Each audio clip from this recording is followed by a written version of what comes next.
Well, cool. Mark, what's our landlording tip of the week here? So landlord tip, investor tip, I'm not sure which one this falls under, but my landlord tip of the week came to me this morning when another property manager friend of mine called me up and said, I just had my first fire overnight. What do I do? And, we've unfortunately, and sometimes fortunately, depending on how we got paid out, had some experiences with fires over the years. And I advised him to immediately look into having a public adjuster. It's a fairly good sized fire where you know how the story goes. You have a small to medium sized fire, but the place is drenched, so everything is ruined. And I connected him this morning first with a public adjuster I know that might be a future guest here someday. And I told him, I said, talk to him. And for those who don't know, what a public adjuster does is a public adjuster represents a landlord. Now, the fire happens, you call your insurance broker up and put the claim in, and the insurance carrier will send out their adjuster and say, hey, based on your coverage, based on the actual damage, this is how much we're going to pay out.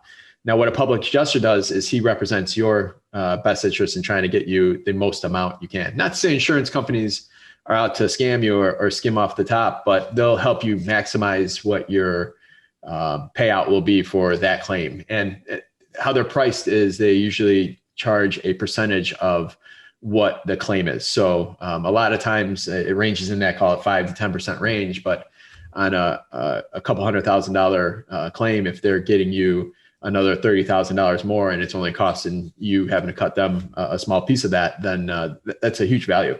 They'll also take off a lot of the back and forth and haggling of the unknowns that you don't know as well too. So I recommend anybody that has buildings, if you have an issue like that, either have a public adjuster ready to talk to. Usually when something goes wrong, you have to act fast. So this morning, literally, I connected them via email and via text, and they've signed paperwork already. So maybe don't wait to the last minute or wait till you have a problem, but just kind of consider that as an option if you ever have a large claim. Now, use fire as an example, and maybe that might not be the only example, but I guess to use a public adjuster anytime you have a claim that might be more than $30,000 possibly is when you might want to bring them in.